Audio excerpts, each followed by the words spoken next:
Olá a todos, espero que estejam bem, que estejam mantendo aí as nossas, as recomendações das organizações de saúde. Logo, logo voltamos aos nossos encontros presenciais, mas ainda estamos aqui, seguindo este nosso modelo alternativo, tá?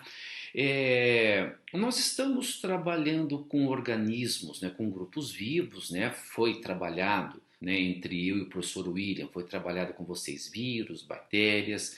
Nós discutimos duas aulas de protozoários, onde acabei trazendo para nós aqui algumas doenças, e nós entramos agora no próximo capítulo, onde a gente vai trabalhar neste capítulo o estudo dos fungos, o estudo das algas e também vamos falar de ciclos reprodutivos, não necessariamente nesta ordem, beleza?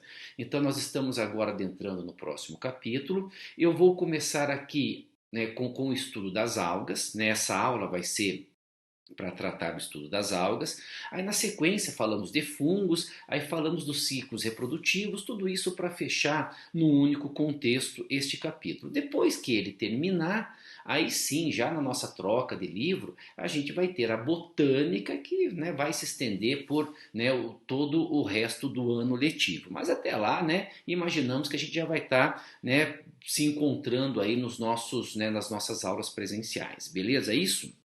Então, após discutir as principais características de vírus, bactérias, protozoários, a proposta que eu trago para vocês dessa aula de agora vem a ser a gente caracterizar o estudo das algas. Eu gostaria que você olhasse para o lado esquerdo, onde nós temos ali grupos, que vêm a ser as representações dos filos. Quando a gente estuda a alga, nós temos algumas propostas diferentes de classificação entre alguns autores. Por exemplo, se você olhar ali onde está escrito crisófitas, que nós podemos fazer também a leitura crisofícias, já vou falar disso para vocês. Alguns autores separam essas crisofícias das diatomáceas. Então existe uma leitura em que você tem uma recolocação de algas em grupos específicos. Só que eu vou fazer aqui a leitura clássica. Eu vou trazer a classificação mais comum que nós temos aí, que é aquela que é a mais abordada nas provas, onde as algas elas seriam divididas nesses 6 grupos: as euglenas, as pirrófitas, as crisófitas, as feófitas, as rodófitas e as clorófitas. Embora você pode ver que eu estou utilizando o termo fitas, e fiz isso propositalmente, é muito comum você encontrar nas questões mais modernas a terminação fícias, ao invés de pirrófitas, pirrofícias, crisófitas, crisofícias, feófitas, feofícias. Por quê? Porque esse termo fitas, fitum, é uma referência que nós temos a plantas.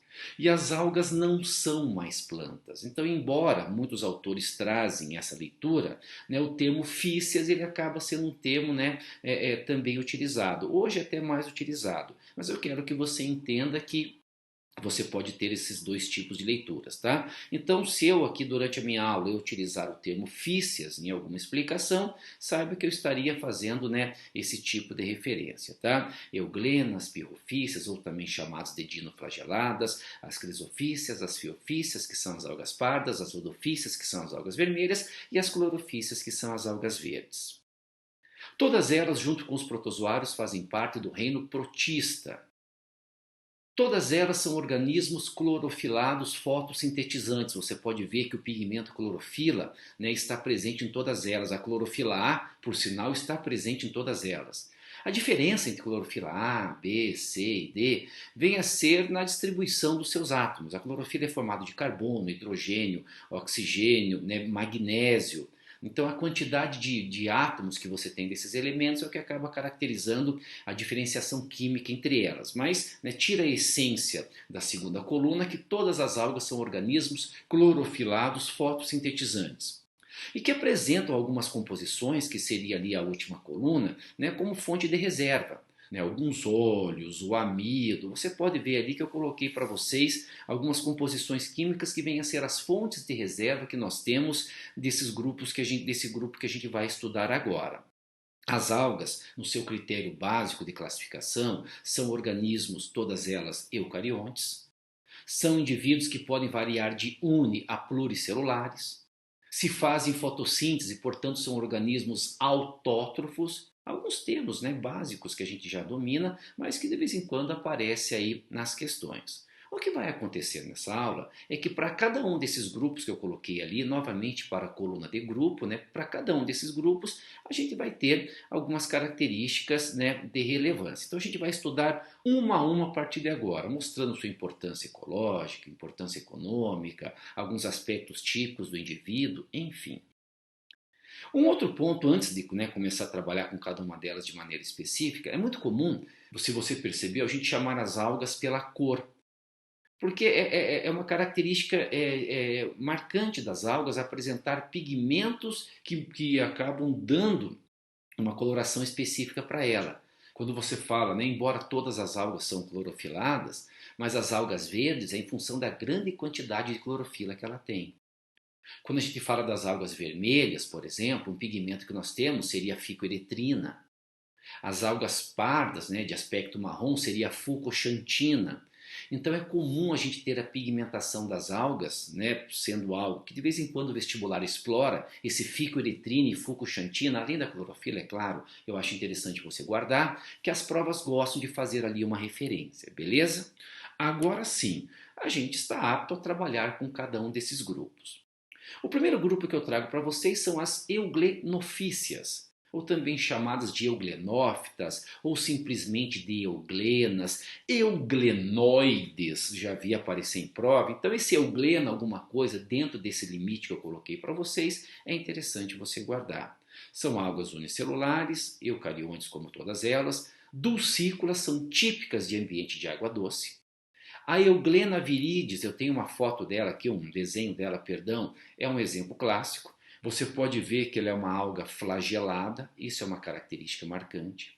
Ela é desprovida de parede celular, que é uma característica marcante também, porque as demais irão apresentar.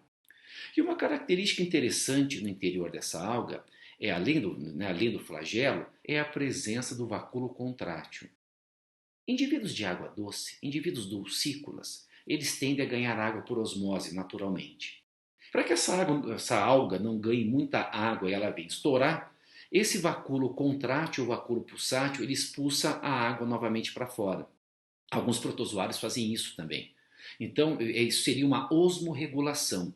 Né? Organismos de água doce, né, muitos deles costumam ganhar água por osmose e acabam tendo esse mecanismo biológico, que é o vacúolo contrátil, de expulsar essa água novamente para fora. Né? Reproduz-se assexuadamente por bipartição, uma simples divisão celular, uma vez que são algas unicelulares, e alguns autores fazem essa referência. Elas são chamadas de mixotróficas. Por que mix? Mix quer dizer mistura. Como todas as algas, elas são autótrofas.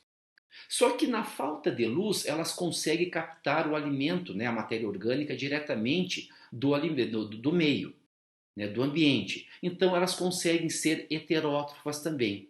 Então você pode ver que na nutrição elas conseguem ser ora autótrofa e ora heterótrofa. Por ter essa mistura, né, de nutrição, a gente fala que essas algas apresentam um caráter mixotrófico. Beleza? Então as euglenas vêm a ser o primeiro grupo que eu trago para vocês. E aqui um desenho representando aí, né, o esquema delas, tá? Um outro grupo que eu trago para vocês são as pirrofícias ou pirrófitas, também conhecida em função da presença de dois flagelos, também conhecida como dinoflageladas. Também se reproduzem assexuadamente por bipartição. São algas que apresentam uma característica marcante de uma bioluminescência, aqui os dois flagelos, né, esse brilho típico que ela acaba tendo é uma característica, né, metabólica dela, né, a bioluminescência é algo marcante para muitos desses grupos de algas. Eu estou pulando esse maré vermelha por hora, já falo dele, tá? Essas algas fazem uma relação simbiótica com corais, elas vivem associadas junto aos corais, onde elas fornecem matéria orgânica para o coral e o coral acaba dando para ela, né, um ambiente para que ela venha se estabelecer. E essa associação é conhecida como zoochantelas, tá? As relações que essas algas acabam fazendo com os corais, até sendo responsáveis por essa coloração muitas vezes que os corais acabam assumindo. E essas algas também, elas são responsáveis por esse evento aqui de grande relevância, ó, conhecido como maré vermelha. Eu não estou falando que elas são as algas vermelhas. Tá? A alga vermelha é uma outra história. Elas são responsáveis por um evento chamado maré vermelha. Essa maré vermelha, você tem aqui uma imagem, essas algas, né, em algumas situações de estresse, elas começam a liberar uma composição química que justamente acaba assumindo esse aspecto avermelhado na água. A impressão que dá é que o mar está pegando fogo de tão vermelho que fica. E essa composição é tóxica, né? Pode matar ali peixes, moluscos, até nós, se entrarmos em contato com essa água, podemos nos intoxicar. Então a maré vermelha é ocasionada por essas pirrofícias, não pelas algas vermelhas, que acaba sendo uma resposta de estresse que essas algas têm numa situação, né, do ambiente aquático. Então, além da bioluminescência e da relação zooxantela, guardar que essas pirrofícias estão relacionadas ao evento da maré vermelha. Um outro grupo de algas que eu trago para vocês são as crisofícias. Essas crisofícias são as algas douradas, apresentam também um pouco de composição de fucushantina, apresentam uma carapaça silicosa. Eu escrevi aqui, ó, a parede celular dela não é a base de celulose, é a base de sílica. Eu já vi muitas provas fazendo essa referência, por isso eu coloquei numa caixinha alta aqui para vocês, tá? O aspecto silicoso. E essas algas, elas são conhecidas como as algas diatomáceas, nessa classificação que eu estou utilizando aqui. Diatomácea por quê? Essas algas, elas são aquáticas, elas apresentam uma carapaça silicosa chamada frústula. E à medida que essas algas vão morrendo, elas vão se depositando no fundo do mar. E com o tempo vai formando um mineral. Esse mineral recebe o nome de diatomito. Esse diatomito é extraído pelo homem e é utilizado na fabricação de filtros, isolantes térmicos, abrasivos. A literatura já via até bananas de dinamite feitas de diatomito. Então, o diatomito é um mineral que nós temos debaixo d'água e que é formado pela deposição dessas algas, né, em função dessa carapaça silicosa, ao longo dos tempos. Então, esse mineral diatomito acaba sendo a referência das algas diatomáceas. Bacilariofícias, um outro nomezinho que eu nem escrevi aqui, ó, crisofícias diatomáceas, bacilariofícias. Eu já vi uma referência também que nós temos a essa nomenclatura. É meio chatinha essa nomenclatura de alga, mas é bacana você dominar, saber e saber as características, tá? Da crisofícia, da pirrofícia, da euglena. E nós temos aí, essas algas vêm a ser um dos principais constituintes do fitoplâncton marinho. Né, aproximadamente, o valor aproximado aí, né, um pouco mais de 5.000 espécies que nós temos nos ambientes aquáticos. Esses três grupos de algas que eu trouxe para vocês, euglenas, pirrofícias e crisofícias, elas já fazem parte do reino protista há muito tempo. As três que vão aparecer a partir de agora, até um tempo atrás, as próximas três, elas faziam parte do reino vegetal. Mas pelo fato de não constituir tecidos verdadeiros, né, a biologia achou por bem tirar do reino das plantas e colocar junto com as demais algas no reino protista. Então a gente não tem mais alga no reino vegetal. Até as próximas que vão aparecer agora, se você pegar algumas questões bem antigas e vestibular, até trata isso. Mas a gente não aceita mais dessa forma. Todas elas fazem parte do reino protista junto com os protozoários. Essas três que eu mostrei, né, unicelulares, elas são protistas e isso já faz um bom tempo, beleza? Uma primeira, né, na verdade uma quarta alga que eu trago para vocês, né, agora já aparecendo algas, né, pluricelulares, além de uni nós temos pluricelulares, vem a ser as algas clorófitas ou clorofícias. São as chamadas algas verdes, em função da grande quantidade, né, que nós temos aí de clorofila. Varia de uni a pluricelular, né, podendo ser terrestres ou aquáticas. Em função dessa grande quantidade de clorofila, apresenta uma intensa atividade fotossintetizante. Quando a gente fala que as algas são os principais emissores do oxigênio na atmosfera, né, nós temos essas algas junto com o fitoplâncton, né, estando entre esses maiores responsáveis, tá? Essas algas verdes, elas são constituintes dos líquens. Líquen a gente costuma estudar lá na aula de fungo, embora líquen não é fungo. Líquen é uma associação entre algumas algas e fungos. E as algas, né, que se associam com esses fungos, muitas delas são algas do grupo das clorófitas, as algas verdes. clorófitas ou clorofícias. Tá? Os líquens acabam sendo justamente esse tipo de associação. Tá? A reprodução por divisão celular, por bipartição, muitas delas, já as pluricelulares, já produzem gametas, fazendo uma forma sexuada de reprodução. Eu não quero bater muito em reprodução agora, por quê? Como eu disse no comecinho dessa aula para vocês, este capítulo traz algas, fungos e também falei ciclos reprodutivos. A gente vai falar de reprodução um pouco mais específica. Ciclo, né? Haplodiprobionte, haplobionte. Então a gente vai discutir isso num outro momento, tá? E algumas delas fazem até a conjugação, que alguns protozoários fazem também, no caso o paramécio, onde eles conseguem, né, se acoplar e trocar material genético, que acaba sendo uma forma especial de sexo também. A gente vai falar do aspecto reprodutivo num outro momento. Aqui os aspectos gerais dessas algas. Professor, um exemplo de uma alga unicelular clorofícia. A seta bulária, nome estranho, né? A seta bulária. É uma alguinha, né? Ela é uma célula, embora a célula dela pareça uma florzinha, né? E ela acaba sendo muito utilizada em experimentos, né, para caracterizar para nós a importância do núcleo celular. A seta bulária é um exemplo de uma alga unicelular. E uma pluricelular? Está aqui, ó, a alface do mar, também conhecida como uva lobata.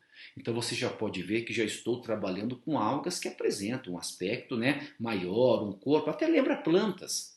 Né? Por isso não era à toa que era classificado como vegetal também.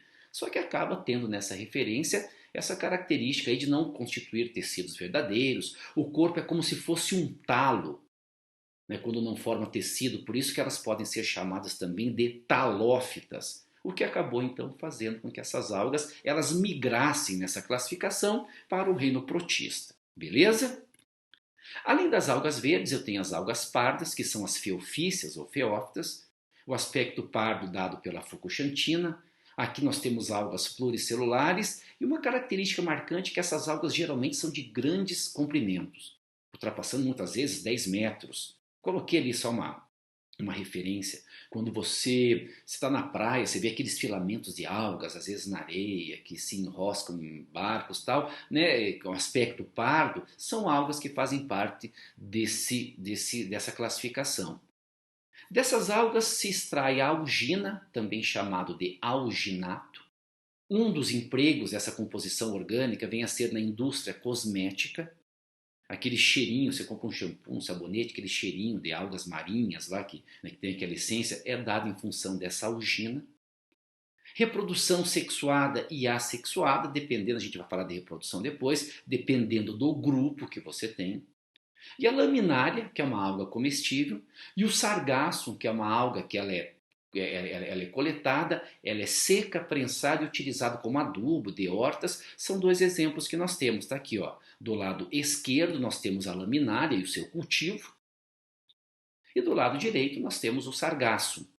Tá? Que é, como eu disse para vocês, é uma alga que é recolhida, ela é seca e é utilizada, né, como adubo, né, em pequenas áreas agrícolas. Beleza? Eu não coloquei à toa esses nomes, tá? Laminária e sargasso. Eu coloquei porque eu já vi aparecer em prova de vestibular como exemplos das algas feofícias. E para a gente fechar, as algas rodofícias, que são as algas vermelhas. O aspecto vermelho, né, se dá principalmente em função de um componente chamado ficoeretrina. Esse termo eritrum quer dizer avermelhado. Lembra lá dos eritrócitos, que são os glóbulos vermelhos.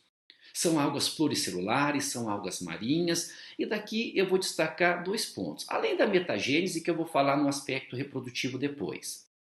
Dessas algas vermelhas, nós extraímos uma composição orgânica conhecida como ágar. Este agar, ele é utilizado, olha essa imagem de cima, ele é utilizado na elaboração desses meios de cultura em laboratório, essa gelatininha que você tem aqui, vou usar um apelido. Este ambiente é um ambiente propício para que você consiga estudar alguns fungos, algumas bactérias. Quando você está no laboratório, você precisa de um ambiente para estudar esses organismos. E esses organismos são estudados em meios de cultura. E este agar é utilizado na composição, vindo da alga Gelidium, é utilizado na composição desses meios de cultura. Um outro exemplo de alga vermelha que eu trago para vocês é o nori, também chamado de nori.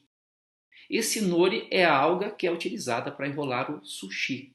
Aqui você tem o sushi bonitinho, ó, e aqui do lado você tem ali as lâminas do nori. Nossa, professor, ela é uma alga vermelha, mas tem um aspecto bem verde também. Lembra que todas as algas são clorofiladas, né? Além do pigmento avermelhado, né, o pigmento verde também está presente ali. Por isso que quando na luz ela acaba mostrando também essa coloração.